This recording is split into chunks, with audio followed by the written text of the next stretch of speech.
बिस्मिल्लाहिर्रहमानिर्रहीम। सफ़र शुरू करन तो पहले असी दुआ की कि साडा सफ़र खैरियत नाल मुकम्मल होवे। अज दा साडा सफ़र कनट्टी बाग वादी असून तक जाणदा है, जिहदे विच मेरे नाल शाहनवाज वड़ैच, राजा निसार ते नवें संगी गौर अमीद शामिल ने। हामी अमान इम्तिहानात के सिलसिले च मसरूफ ने, इस वजह तो शामिल ना हो सके। हालांकि प्रोग्राम साडा इकट्ठे जाण दा सी, लेकिन उन्हां दे इम्तिहानां नूं आखर आई हुई सी, इस वजह तो वो नाल ना आ सके। 7 बजे निकलन दा प्रोग्राम सी, लेकिन जदों इकट्ठे होए तो राजे निसार दे मोटरसाइकिल दी हवा निकल गई तो उन्होंने वेख के राजे निसार दी भी हवा निकल गई। इस वजह तो 7:30 बजे असी सफ़र शुरू किया। असी बरास्ता खुशाब, कट्ठा, पेल चौक, जाबा तो कनट्टी बाग पहुँचना है। हामी अमान तो बगैर सफ़र इंज ही है जिमें नसवार तो बगैर पठान। साढ़े संगियों विचों शाहनवाज नूं शादियां दी दावत सी ते उहदी आखिरी वक्त तक कोशिश रही कि कोई बहाना काम आ जाए, क्योंकि साढ़े नाल ते उन्हें दाल रोटी ते गुजारा करना सी ते शादियां ते उन्हें बकरा पालना सी। लेकिन साढ़े ताने मेहनतियां ते जुगतां ने उन्होंने मजबूर किया भी वो नाल आ जाए। वो आ तो गया, लेकिन दुखी दिल दे नाल उन्होंने हौसला देने की खातर हामी अमान की जगह उन्होंने अमीर सफ़र मुकर्रर किया।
खुशाब की तरफ सफ़र करिए तो दरिया ते ना रुकीए, यहीं तो नहीं हो सकता, क्योंकि इत्थे रुके बगैर सफ़र जिहड़ा ना अधूरा जिहा महसूस होंदा है।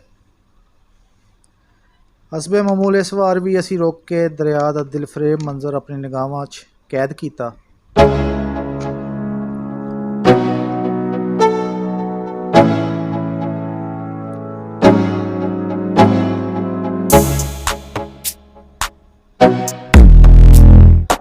यह जी ट्यूब तुहानूं नज़र आ रही है बाइक के उत्ते, ये शॉक ऑबजर्वर का काम करती है तो ये साडा जुगाड़ है, क्योंकि इसकी वजह तो सफ़र के दौरान थकावट का एहसास नहीं होता तो ना ही वापसी तो उल्टा लेटना पैंदा है।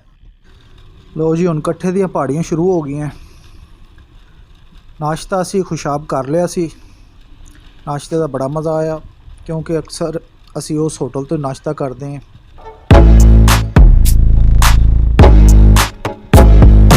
पहाड़ियां दे उत्ते बलखंड की सड़क नूं नागन नाल भी तशबीह दी जाती है, मगर यह लगती किसी हसीना के परांदे वर्गी है, जिहदे विच जुआं की तरह साडे मोटरसाइकिल सफ़र करते हैं। मगर शुक्र है कि कोई अंगूठे के नाखुन ते सानू फड़ के ते दूसरे अंगूठे नाल दबा के कड़ाके नहीं कढ़दी।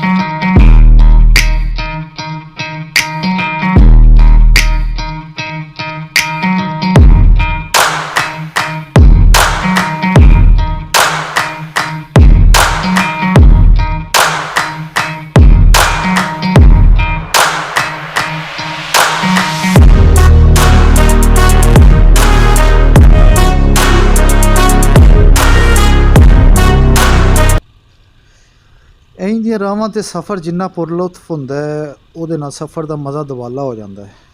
ਜਿੱਥੇ ਇੱਕ ਪਾਸੇ 'ਤੇ ਡਰਾਈਵਿੰਗ ਦੀ ਮਹਾਰਤ ਅਤੇ ਦੂਸਰੀ ਤਰਫ ਪਹਾੜੀਆਂ ਦੇ ਨਜ਼ਾਰੇ ਮਸਤ ਕਰ ਦਿੰਦੇ ਨੇ। ਗੌਰ ਹਮੀਦ ਦਾ ਇਹ ਪਹਿਲਾ ਤਜਰਬਾ ਸੀ, ਲਿਹਾਜ਼ਾ ਅਸੀਂ ਉਹਨੂੰ ਇਹਨਾਂ ਰਾਹਾਂ 'ਤੇ ਚੜ੍ਹਨ ਤੋਂ ਪਹਿਲੇ ਜ਼ਰੂਰੀ ਸੁਜੈਸ਼ਨ ਦਿੱਤੀਆਂ ਕਿ ਕਿਤੇ ਇੰਝ ਨਾ ਹੋਵੇ ਕਿ ਕੱਲ੍ਹ ਉਹਦੇ ਘਰ ਵਾਲੇ ਸਾਡੇ ਘਰ ਦੇ ਬਾਹਰ ਧਰਨਾ ਦੇ ਕੇ ਬੈਠੇ ਹੋਣ।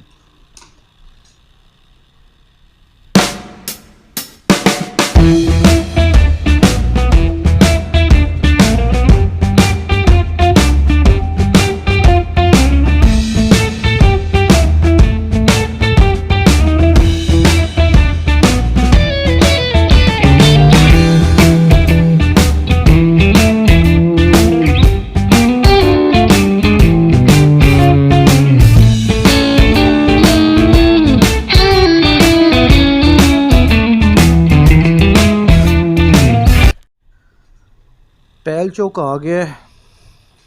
ਇਹ ਤੁਹਾਨੂੰ ਇਹਨਾਂ ਦਾ ਲਿਖਿਆ ਹੋਇਆ ਨਜ਼ਰ ਆ ਰਿਹਾ ਹੋਣਾ, ਪਹਿਲ ਚੌਕ। ਇੱਥੋਂ ਹੁਣ ਅਸੀਂ ਜਾਬਾ ਵਾਲੇ ਪਾਸੇ ਸਫ਼ਰ ਕਰ ਰਹੇ ਹਾਂ। ਜਾਬਾ ਇੱਕ ਮੁਕਾਮ ਹੈ ਵਾਦੀ ਅਸੂਨ 'ਚ, ਜਿਹੜਾ ਕਿ ਘਨੱਟੀ, ਖਬੇਕੀ ਅਤੇ ਨੌਸ਼ਹਿਰਾ ਨੂੰ ਮਿਲਾਉਂਦਾ ਹੈ।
ਜਾਬਾ ਤੋਂ ਅਸੀਂ ਹੁਣ ਘਨੱਟੀ ਬਾਗ ਵਾਲੀ ਸੜਕ 'ਤੇ ਮੁੜ ਗਏ। ਵੇਖ ਰਹੇ ਹੋ ਤੁਸੀਂ, ਸਿੰਗਲ ਰੋਡ ਹੈ ਅਤੇ ਸਾਹਮਣੇ ਚਟਾਨਾਂ ਦਾ ਮੰਜ਼ਰ ਬੜਾ ਦਿਲਕਸ਼ ਮਹਿਸੂਸ ਹੋ ਰਿਹਾ ਹੈ। ਘਨੱਟੀ ਦਾ ਨਾਂ ਇੱਥੇ ਮੌਜੂਦ ਘਨੱਟ ਚਟਾਨ ਦੀ ਵਜ੍ਹਾ ਤੋਂ ਹੈ, ਜਿਹੜੀ ਕਿ ਇੱਕ ਤਾਰੀਖ ਦੇ ਮੁਤਾਬਿਕ 12,000 ਸਾਲ ਪਹਿਲੇ ਇੱਥੇ ਉਭਰੀ। ਇਸ ਜਗ੍ਹਾ ਨੂੰ ਵੇਖ ਕੇ ਮਹਿਸੂਸ ਹੁੰਦਾ ਹੈ ਕਿ ਇਸ ਦੌਰ 'ਚ ਇੱਥੇ ਸਮੁੰਦਰ ਸੀ ਅਤੇ ਕੁਰਾ ਅਰਜ਼ ਦੀ ਤਬਦੀਲੀਆਂ ਦੀ ਵਜ੍ਹਾ ਤੋਂ ਇਹ ਚਟਾਨਾਂ ਵਜੂਦ 'ਚ ਆ ਗਈਆਂ। ਸ਼ਾਇਦ ਇਸੇ ਵਜ੍ਹਾ ਤੋਂ ਇੱਥੇ ਨਮਕ ਦੇ ਜ਼ਖਾਇਰ ਵੀ ਵਸੀਹ ਨੇ ਅਤੇ ਪਾਣੀ ਵੀ ਨਮਕੀਨ ਹੈ।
लो जी सज्जनों ते मित्रों, बल खांदी रोड ने सानू कनट्टी बाग च वाड़ छड़िया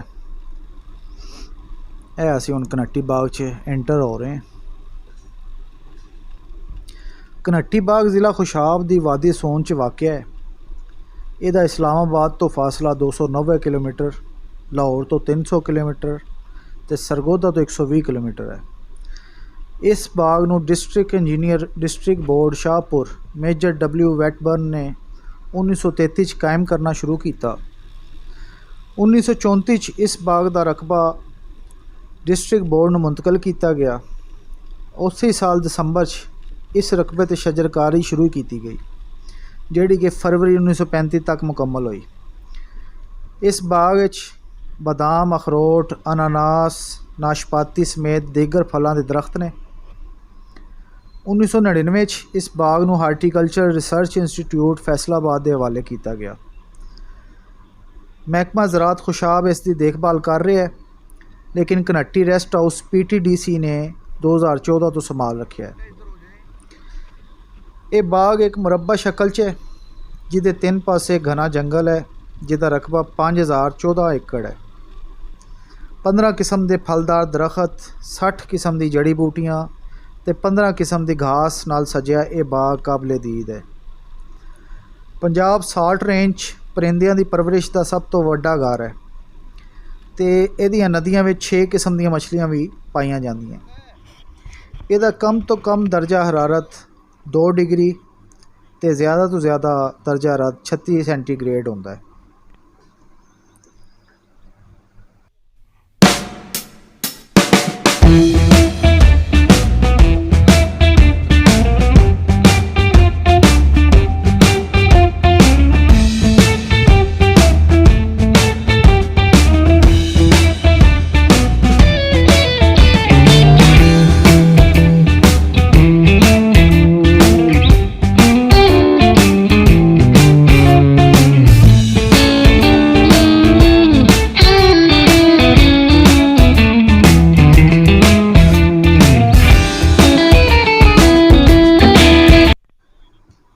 PTDC की रिहाइश तो अगे एक रस्ता सीधा कुदरती आबशार की तरफ जाता है, जोड़ा कि करीबन 1.5 किलोमीटर के फासले पर है।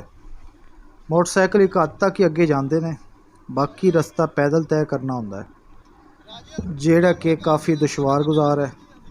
चढ़ाई ते लिहाई बहुत ज़्यादा है तो रस्ता तंग।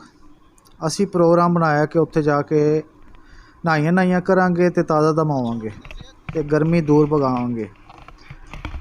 साह चढ़ते उत्थे पहुँचन च कामयाब तो हो गए, लेकिन उत्थे पानी ना होंदे बराबर सी। बस इन्ना ही सी कि उस गिट्टे गोडे ही गिले हो सकते सी। साडे अरमाना ते ओस पै चुकी सी ते साह बहाल करदे असी दोबारा साह चढ़ाते फिर वापसी की राह लई। शाला इंज ते किसी शरीक नाल भी ना होवे जिहड़ी साडे नाल होई है। खैर जिउंदा रह चश्मिया, असी फिर आवांगे ते नहा के जावांगे जे पानी ज़्यादा ठंडा ना होया।